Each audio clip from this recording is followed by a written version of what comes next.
सुप्रभात, मैं राजलक्ष्मी कक्षा 8वीं की छात्रा आज आप सभी के समक्ष एक कहानी लेकर उपस्थित हूँ, जिसका शीर्षक है देशप्रेम। तो चलिए शुरू करते हैं।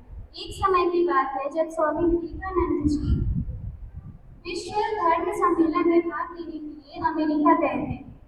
उन्होंने शिकागो की धरती पर अपना भाषण दिया, भारतीय संस्कृति और सभ्यता को वैश्विक मंच पर प्रतिष्ठित किया। एक दिन एक धनी वकील दंपति ने स्वामी विवेकानंद जी को अपने घर पर आमंत्रित किया और उचित भोजन और शयन का प्रबंध भी किया।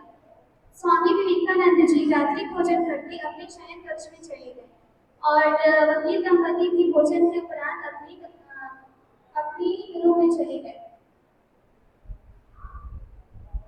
और कुछ रोने की आवाज सुनाई पड़ी। वकील दंपति उठकर डर गए और सोचने लगे कि इतनी रात को कौन रो रहा है। उन्होंने स्वामी जी के कमरे से रोने की आवाज सुनी और स्वामी जी के कमरे में गए। उन्होंने सुना कि यह तो स्वामी विवेकानंद जी की ही आवाज है।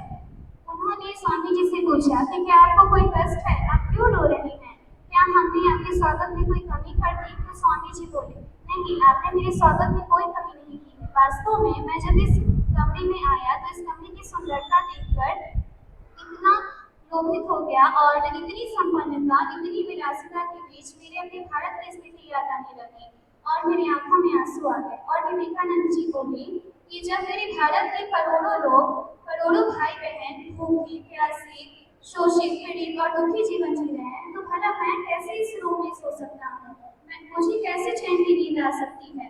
ऐसा सुनकर वकील दंपति अत्यंत चकित हो गए और विवेकानंद जी को नमन किया। अंत में मैं अपनी वाणी को विराम करते हुए कुछ पंक्तियां कहना चाहती हूँ। जो भरा नहीं है भाव से व्यक्ति जिसमें रस धार नहीं, कि जो भरा नहीं है भाव से व्यक्ति जिसमें रस धार नहीं, वह हृदय नहीं है, पत्थर है जिसमें स्वदेश का प्यार नहीं। धन्यवाद, आपका दिन शुभ हो।